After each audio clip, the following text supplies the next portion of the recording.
नमस्कार दोस्तों, अमेय यार। तो आज भी हमारे जो लेवल थे उनके हिसाब से काफ़ी शानदार जो है ट्रेड हमको मिला है। सो आज हमारे लेवल्स थे 548, 13,548 और 503। और उसमें कहा गया था कि भाई 13,700 का कॉल और 13,400 का जो पुट है उस पर आप नज़र रखिए। और उसके नीचे आप पढ़ सकते हैं, उसमें लिखा था 13,399 is a mid term support.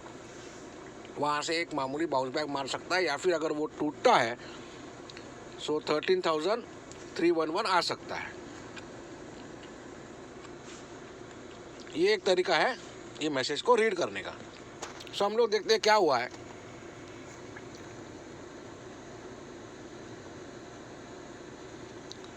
ये 15 मिनट का चार्ट है। ये देखिए, आपको ये लेवल बताए गए थे 11:11 को।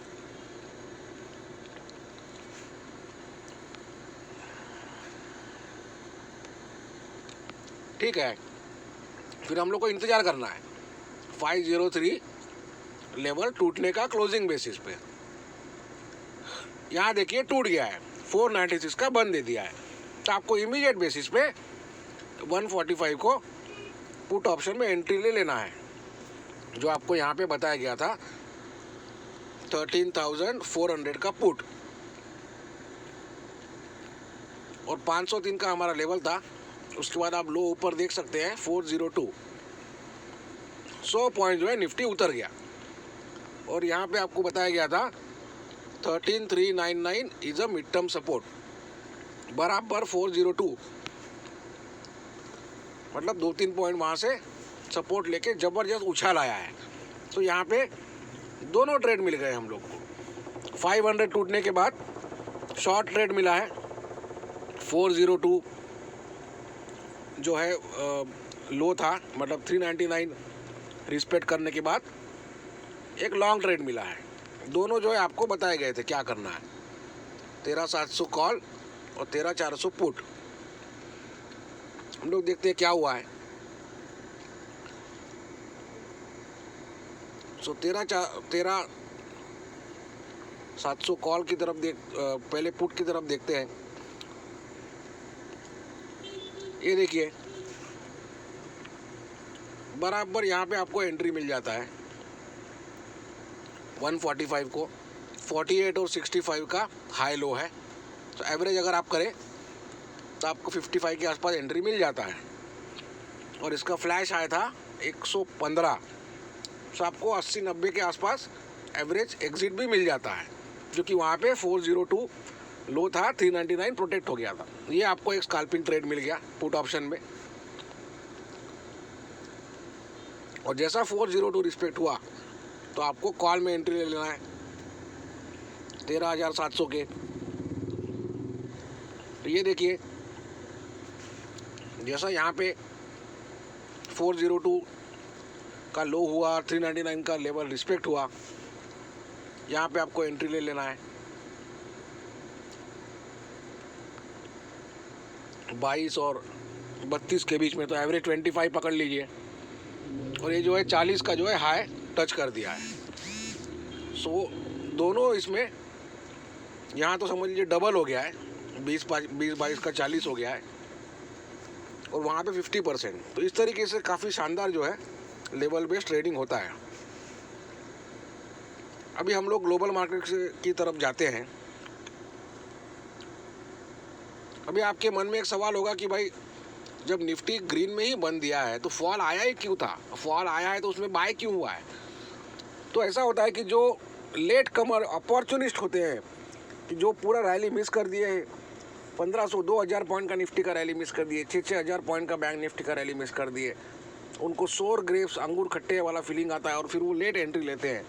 ये जो स्मार्ट मनी होता है वो बराबर ऐसे लोगों को एल्बो आउट कर देता है, वीड आउट कर देता है। उन लोग के लिए इस टाइप का फॉल आता है। और फिर यहाँ पे टेक्निकल ब्रेकडाउन भी आ जाता है। और जो ऑर्थोडॉक्स स्टडीज़ में बिलीव करते हैं वो वहाँ पे शॉर्ट करना चालू कर देते हैं और वहाँ से मार्केट जो है घूम जाता है। इसलिए हमारे जो लेवल्स हैं वो बहुत इंपॉर्टेंट होते हैं। सो आप हमसे जुड़े रहिए थ्रू आवर टेलीग्राम चैनल, जिसमें आपको काफ़ी शानदार एक्यूरेट लेवल्स के हिसाब से स्कैल्पिंग ट्रेड्स डेली मिलेगा। स्कैल्पिंग ट्रेड्स का फ़ायदा ये होता है कि आपको डे टू डे बेसिस में एक फिक्स्ड अमाउंट बिटवीन 15 टू 30,000 आपको मिल ही जाना है और आपको ट्रेड बुक करके निकल जाना है। फिर अगले दिन गैप अप आवे गैप डाउन आवे, आपको कोई मतलब नहीं है। लोअर सर्किट लग जावे, अपर सर्किट लग जावे, you are not expose to overnight risk. फिर हम लोग अभी ग्लोबल मार्केट की तरफ जाते हैं। तो ग्लोबल मार्केट में काफ़ी उथापतल चल रही है। ये जो ब्रेक्सिट के जो टॉक्स है वो ऑलमोस्ट फेल हो चुके हैं। इस टाइप का जो पीएम बोरिस जॉनसन है, उन्होंने वीडियो खुद बना के ट्विटर पे डाल दिया है कि हम लोग को नो डील ब्रेक्सिट के हिसाब से तैयारी रखना है। लेकिन अभी भी डेडलाइन ख़त्म नहीं हुआ है इन लोग का। तो काफ़ी डामाडोल और उल्टे सीधे जो है स्टेटमेंट्स इररिस्पॉन्सिबल तरीके से आते ही रहते हैं। लेकिन अंडरटोन बुलिश ही है। इतना आसानी से मार्केट जो है क्रैश होने वाला है नहीं। ये 20 तारीख को जो शपथ विधि है नए प्रेसिडेंट का, तब तक के तो कोई सवाल ही नहीं होता है हाहाकार होने का। और ये मार्केट जो चला है बहुत भयंकर तरीके से, वो कोरोना वायरस की वजह से गिरा भी था, फिर एक्चुअल जो रियल स्टिमुलस आया था उसके बाद चला भी था। लेकिन नवंबर के बाद जो है ये सब वैक्सीन के झूठे क्लेम्स की वजह से, फेक क्लेम्स की वजह से नवंबर में ही शानदार तरीके से 10% जो है इंडेक्स चल गए हैं और स्टॉक्स 50% चल गए हैं। और नवंबर के बाद अभी स्टिमुलस के नाम से चलते ही जा रहा है। जापान ने स्टिमुलस दे दिया 700-800 बिलियन का, यूरोपियन यूनियन ने स्टिमुलस दे दिया ट्रिलियंस ऑफ डॉलर्स का। यूएस का जो स्टिमुलस है वो अभी कभी टॉक्स आर गोइंग वेल, ये रिपब्लिकन के जो होते हैं रिप्रेजेंटेटिव वो बोलते हैं टॉक्स आर गोइंग वेल, जो कि रूलिंग पार्टी है। वहाँ से डेमोक्रेट का कोई आदमी बोल देता है कि no talks are not going well, ये वहाँ पे रोडे आ रहे हैं, ये तकलीफ आ रही है।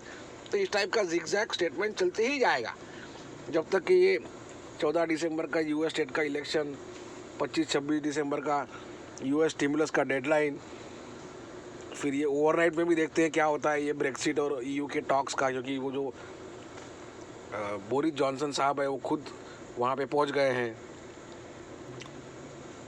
और हिस्टोरिकली अगर आप देखें, जब यूएस के प्रेसिडेंट का इलेक्शन होता है हर 4 साल में, तो बराबर जब उसका ओथ सेरेमनी होता है, शपथ विधि होता है, उसके बाद कोई ना कोई ऐसा वो बात कर ही देता है नया प्रेसिडेंट या इनकम्बेंट प्रेसिडेंट जो फिर से चुन के आ गया है, जिसमें मार्केट में शेक ऑफ आता है। ये एक हिस्टोरिकली प्रूवन फैक्ट है। और हर एक जो भयंकर तरीके से जो फॉल आए हैं वो सब के सब जैन फेब मार्च में ही आए। हिस्ट्री में आप जाके देख लीजिए।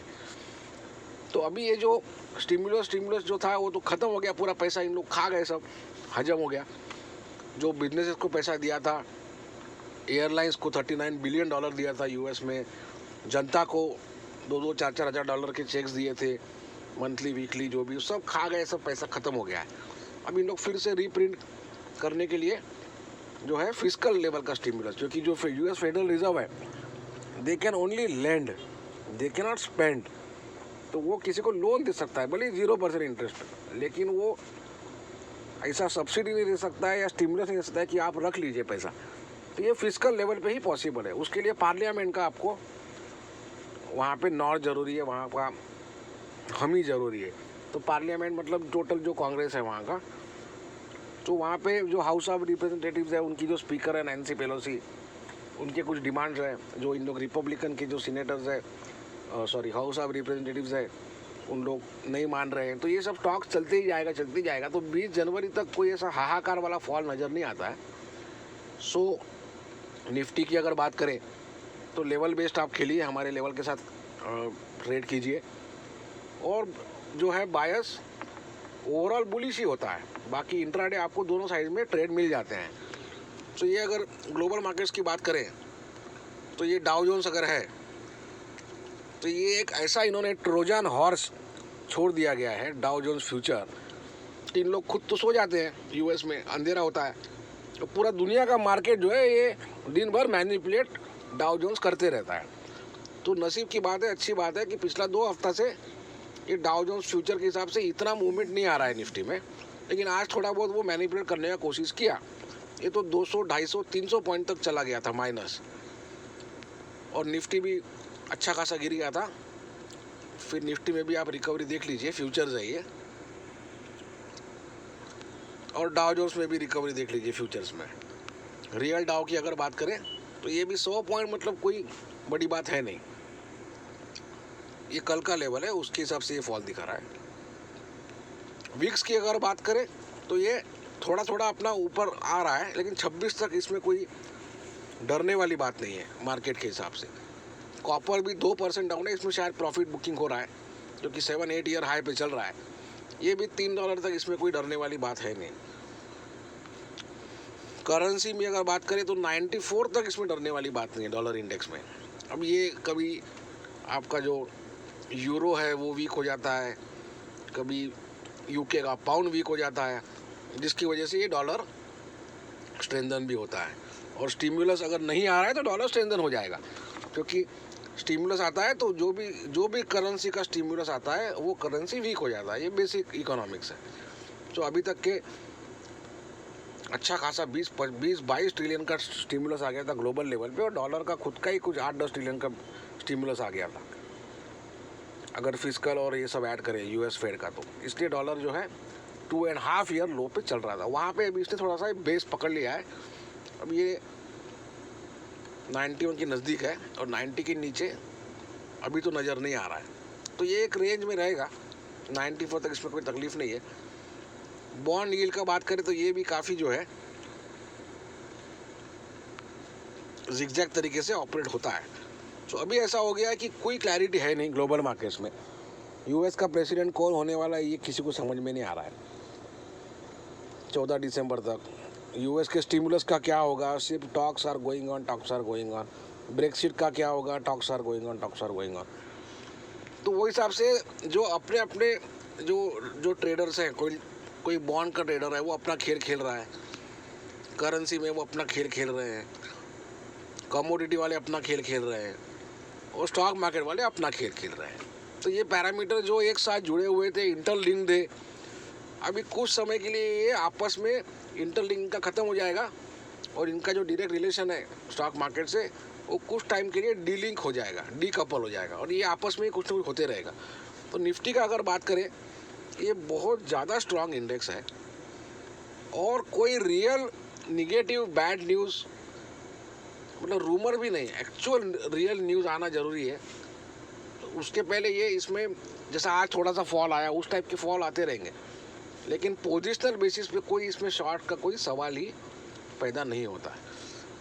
सो एक वीकली जो वीडियो है अगले वीक का, वो संडे को हम बनाएंगे ज़रूर, लेकिन इसी को आप अगर एक होराइजन के हिसाब से देखें, सो अनलेस संडे को कोई अपडेट आवे, संडे एंड तक, ब्रेक्सिट का बोलिए या स्टिमुलस का बोलिए, तो कुछ उसमें ये जो आज हम बात कर रहे हैं इसमें थोड़ा सा कुछ एडिशन हम करेंगे।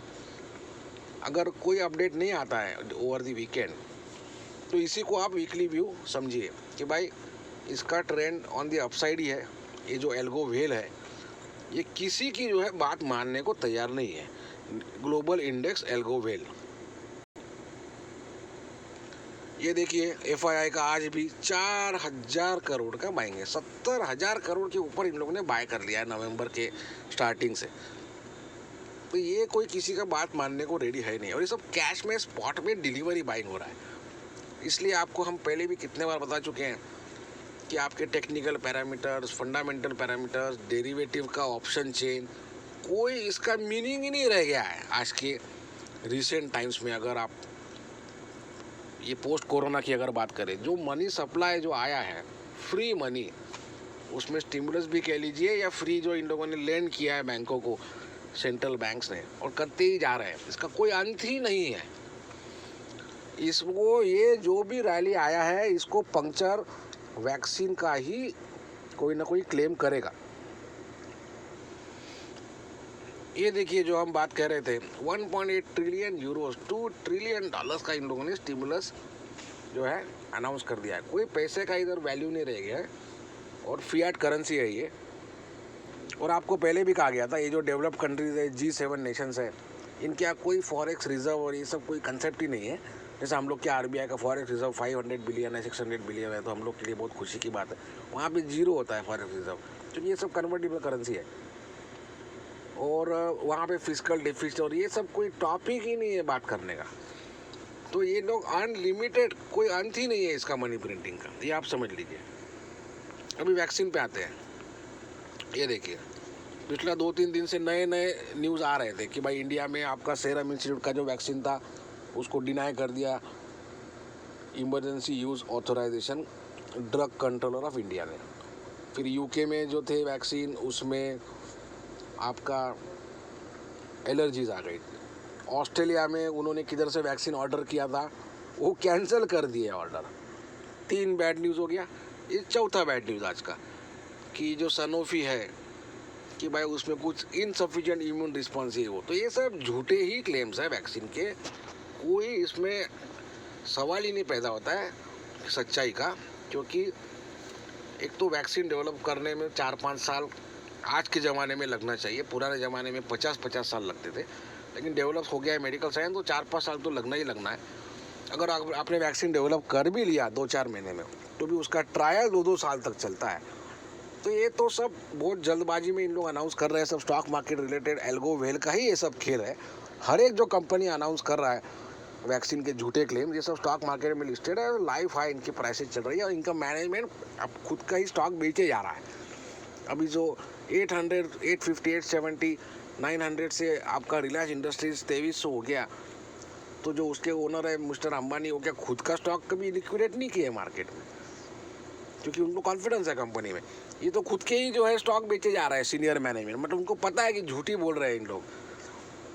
तो ये सब जो है ग्रेजुअल बेसिस पे धीरे धीरे बराबर से जैन फेब मार्च में ही जो है ये सब बबल बर्स्ट होने वाला है वैक्सीन के झूठे क्लेम्स का। तो जब तक के नया ओथ सेरेमनी, नया प्रेसिडेंट नहीं आता है, ओथ सेरेमनी नहीं होता है 20 जनवरी तक, तब तक के कोई सवाल ही नहीं पैदा होता है डायरेक्शनल पोजिशनल शॉर्ट करने का। तो आप जो बहुत से यहाँ पे एडवेंचरस बंदे हैं जो दिसंबर मंथली का पुट ले लेते हैं, जनवरी मंथली का पुट ले लेते हैं, वो सब चक्कर में आप पड़ो मत। एक कोई उसमें सिग्नल आने दो जिसमें रिवर्सल दिखे, फिर भले ही उस दिन निफ्टी 500 पॉइंट गिर जाए, लेकिन आपको सिग्नल मिल जाएगा तो उसके बाद तो 2-3 हज़ार पॉइंट निकल जाना निफ्टी में, और एक्सक्यूज में, और 6-7 हज़ार पॉइंट निकल जाना है बैंक निफ्टी में। तो wait for the signal for directional positional shorts. कोई एडवेंचर के चक्कर में आप पड़ो मत कि मंथली पुट लेके बैठ जाते हैं, वो सब काम मत करो। वीक टू वीक का ही खेल है as far as Nifty index trading is concern. तो ये चीज़ को आप ध्यान में रखिए, ये बबल आज न कल बर्स्ट होना ही है। जो भी उतावले हो रहे हैं शॉर्ट करने के लिए, उनको मौका मिलेगा, काफ़ी शानदार मौका मिलेगा। तो अभी आप शॉर्ट कर करके अपना कैपिटल मत जलाइए। Don't burn your capital now, because when there will be a time to short you will be left with nothing. फिर आप 10-15 हज़ार का शॉर्ट करोगे जिसमें आपको 40-50 हज़ार का प्रॉफिट होगा। If you conserve your capital now, then you can short for lakhs of rupees, which will give you multiple lakhs and crores. तो ये बेसिक रूल आप ध्यान में रखिए। अंडरटोन पॉजिटिव ही है, ये सब पूरा मैनिपुलेशन, जो ग्लोबल इंडेक्स वेल है ये उसका मैनिपुलेशन है। हर एक आदमी इसमें शामिल है, सेंट्रल बैंक शामिल है, गवर्नमेंट शामिल है, बड़े बड़े लीडर शामिल है, सब पूरा का पूरा ग्लोबल गेम है ये। इसमें trillions and trillions of dollar का पैसा खेल रहा है, और इंडिया का लोकल न्यूज़ से कोई लेना देना ही नहीं है हम लोग को, अनलेस कोई डीमोनेटाइजेशन जैसा बात हो जो मतलब शेकअप कर देवे हर चीज़ को।